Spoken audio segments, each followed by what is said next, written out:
السلام علیکم مومنین و مومنات۔ سورہ ممتحنہ کی تفسیر جاری و ساری ہے۔ انشاءاللہ آج اس کا 7واں حصہ پیش کیا جائے گا۔ اس حصے میں آیت نمبر 10 کی تلاوت، ترجمہ اور اس کے ایک حصے کی تفسیر نمونہ سے پیش کی جائے گی۔ اعوذ باللہ من الشیطان الرجیم، بسم اللہ الرحمن الرحیم۔ یا ایہا الذین آمنوا اذا جاءکم المؤمنات مہاجرات فامتحنوہن اللہ اعلم بایمانہن فإن علمتموہن مؤمنات فلا ترجعوہن الی الکفار لا ہن حل لہم ولا ہم یحلون لہن وآتوہم ما انفقوا ولا جناح علیکم ان تنکحوہن اذا آتیتموہن اجورہن ولا تمسکوا باسم الکوافر واسألوا ما انفقتم ولیسألوا ما انفقوا ذالکم حکم اللہ یحکم بینکم واللہ علیم حکیم۔ ترجمہ: اے ایمان لانے والو، جب مومن عورتیں ہجرت کر کے تمہارے پاس آئیں تو تم ان کی آزمائش کر لیا کرو۔ خدا تو ان کے ایمان سے اچھی طرح آگاہ ہے۔ پھر جب تم انہیں مومنہ پاؤ تو انہیں کفار کی طرف مت لوٹاؤ کہ نہ تو وہ کفار کے لیے حلال ہیں اور نہ ہی کفار ان کے لیے حلال ہیں، اور جو کچھ ان کے شوہروں نے ان سے ازدواج کرنے میں خرچ کیا ہے وہ انہیں دے دو۔ اب تمہارے لیے ان سے نکاح کرنے میں کوئی گناہ نہیں ہے جبکہ تم ان کا مہر انہیں ادا کر دو، اور تم بھی کافرہ بیویوں کو ہرگز اپنی زوجیت میں نہ رکھو۔ اور اگر تمہاری عورتوں میں سے کوئی کافرہ ہو جائے اور وہ کافروں کے شہر کی طرف بھاگ جائے تو تم حق رکھتے ہو کہ جو حق مہر تم نے ادا کیا ہے اس کا مطالبہ کرو، جس طرح وہ حق رکھتے ہیں کہ جن عورتوں سے وہ جدا ہو گئے ہیں ان کے حق مہر کا تم سے مطالبہ کریں۔ یہ خدا کا حکم ہے جو تمہارے درمیان حکم کرتا ہے، اور خدا علیم و حکیم ہے۔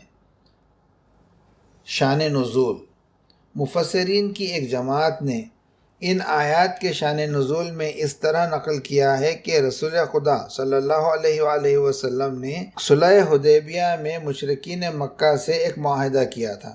اس معاہدے کی ایک شق یہ تھی کہ جو شخص اہل مکہ میں سے مسلمانوں کے ساتھ آ ملے وہ اسے واپس کر دیں گے، لیکن اگر مسلمانوں میں سے کوئی شخص اسلام کو چھوڑ کر مکہ کی طرف پلٹ جائے تو وہ اسے واپس نہیں کریں گے۔ اسی دوران ایک عورت جس کا نام صبیہ تھا، اس نے اسلام قبول کر لیا اور اسی سرزمین حدیبیہ میں مسلمانوں سے آ ملی۔ تب اس کا شوہر پیغمبر اکرم صلی اللہ علیہ وآلہ وسلم کی خدمت میں آیا اور کہا، یا محمد، میری بیوی مجھے پلٹا دو، کیونکہ ہمارے معاہدے کی ایک شق یہ بھی ہے اور ابھی اس کی سیاہی بھی خشک نہیں ہوئی ہے۔ اس پر اوپر والی آیت نازل ہوئی اور حکم دیا گیا کہ مہاجر عورتوں کا امتحان کر لیا کرو۔ ابن عباس کہتے ہیں کہ ان کا امتحان یہ تھا کہ ان سے قسم لی جائے کہ ان کی ہجرت شوہر کے بغض و کینہ یا نئی زمین سے لگاؤ یا کسی دنیاوی مقصد کے لیے نہیں ہے، بلکہ ان کی ہجرت صرف اسلام کی وجہ سے ہے۔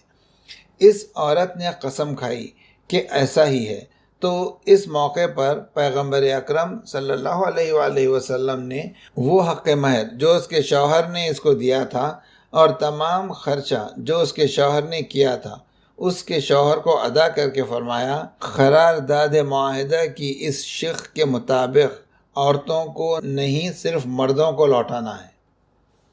تفسیر: مسلمانوں اور کفاروں کے نقصان کی تلافی۔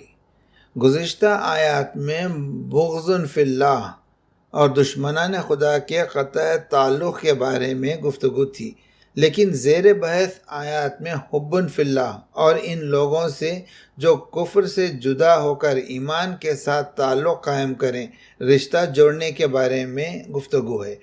پہلی آیت میں مہاجر عورتوں کے بارے میں گفتگو کرتا ہے اور اس آیت میں مجموعی طور پر 7 احکام وارد ہوئے ہیں جو زیادہ تر مہاجر عورتوں کے بارے میں ہیں اور ان کا ایک حصہ کافر عورتوں کے بارے میں بھی ہے۔ پہلا حکم مہاجر عورتوں کی آزمائش کے بارے میں ہے۔ روئے سخن مومنین کی طرف کرتے ہوئے فرماتا ہے، اے ایمان لانے والو، جب مومنہ عورتیں ہجرت کر کے تمہارے پاس آئیں تو تم انہیں واپس نہ کیا کرو بلکہ ان کا امتحان کر لیا کرو۔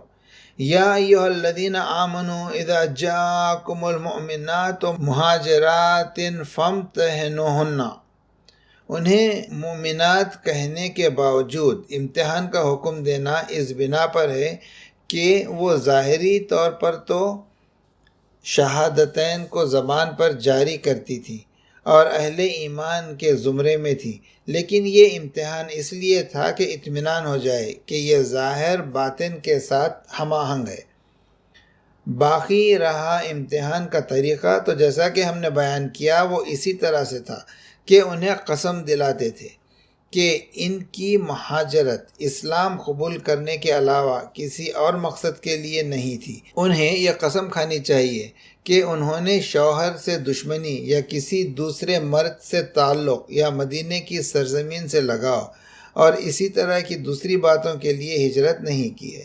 یہ احتمال بھی ہے کہ اسی سورہ کی 12ویں آیت مہاجر عورتوں کے امتحان کی کیفیت کی تفسیر ہو، جس کے مطابق انہیں چاہیے کہ وہ پیغمبر اکرم صلی اللہ علیہ وآلہ وسلم کی اس بات پر بیعت کریں کہ وہ راہ شرک اختیار نہیں کریں گی اور وہ چوری، منافی، عفت اعمال، اولاد کو قتل کرنے اور اس قسم کے اعمال کی مرتکب نہ ہوں گی اور رسول خدا کے فرمان کو کامل طور سے تسلیم کریں گی۔ البتہ ممکن ہے کہ کچھ افراد اس قسم اور بیعت میں بھی غلط بیانی سے کام لیں، لیکن اس زمانے میں بہت سے لوگ حتیٰ کہ مشرکین کا مسئلہ بیعت اور خدا کی قسم کے لیے مقید ہونا اور اس بات کا سبب بنا کہ بہت کم افراد جھوٹ بولیں۔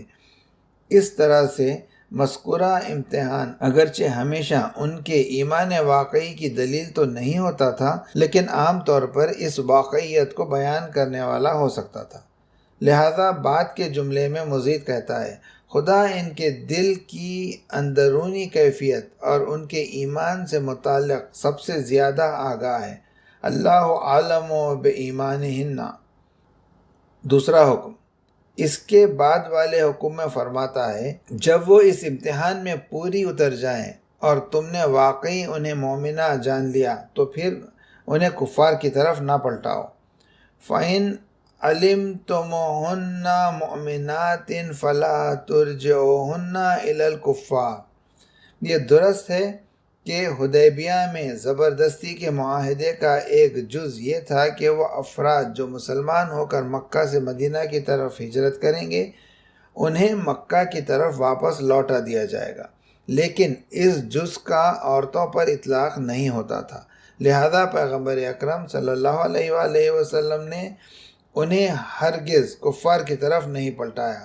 یہ ایک ایسا کام تھا کہ اگر یہ انجام پا جاتا تو اس معاشرے میں عورتوں کے حد سے کمزور ہونے کی وجہ سے ان کے لیے سخت خطرناک ہوتا۔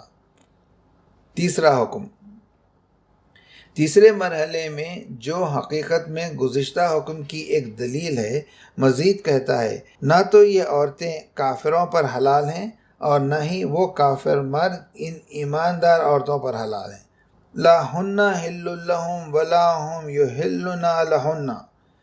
یہ اسی طرح ہونا چاہیے کیونکہ ایمان و کفر ایک جگہ جمع نہیں ہو سکتے اور ازدواج کا مقدس پیمان مومن و کافر کے درمیان رابطہ قائم نہیں کر سکتا، اس لیے کہ یہ دونوں متضاد نظریات رکھتے ہیں، جبکہ پیمان ازدواج کو بیوی اور شوہر کے درمیان ایک قسم کی وحدت قائم کرنی چاہیے، اور یہاں دونوں ایک دوسرے سے سازگار نہیں ہیں۔ البتہ ابتدائے اسلام میں، جبکہ ابھی اسلامی معاشرہ مستحکم نہیں ہوا تھا، ایسے شوہر اور بیویاں تھیں جن میں سے ایک کافر اور دوسرا مسلمان ہوتا تھا، مگر پیغمبر اکرم صلی اللہ علیہ وآلہ وسلم اس سے منع نہیں کرتے تھے، یہاں تک کہ اسلام کی بنیادیں مضبوط ہو گئیں۔ چنانچہ ظاہری طور پر صلح حدیبیہ کے بعد مکمل طور پر جدائی کا حکم دیا گیا۔ زیر بحث آیت اس موضوع کی ایک دلیل ہے۔ حکم نمبر 4، چونکہ عربوں میں معمول یہ تھا کہ وہ اپنی عورتوں کا حق مہر پہلے دے دیتے تھے، لہذا چوتھے حکم میں مزید کہتا ہے، ان کے کافر شوہروں نے جو کچھ اس ازدواج میں خرچ کیا ہے وہ ان کو دے دو۔ وَآتُوهُم مَّا أَنفَقُوا۔ یہ ٹھیک ہے کہ ان کے شوہر کافر ہیں، لیکن چونکہ جدائی و علیحدگی کا اقدام ایمان لانے والی بنا پر عورت کی طرف سے شروع ہوا ہے، لہذا عدالت اسلامی کا تقاضا یہ ہے کہ اس شوہر کے خسارے پورے کیے جائیں۔ کیا یہاں انفاق سے مراد صرف حق مہر ہے، یا اس میں وہ تمام اخراجات شامل ہیں جو اس نے اس سلسلے میں کیے ہیں؟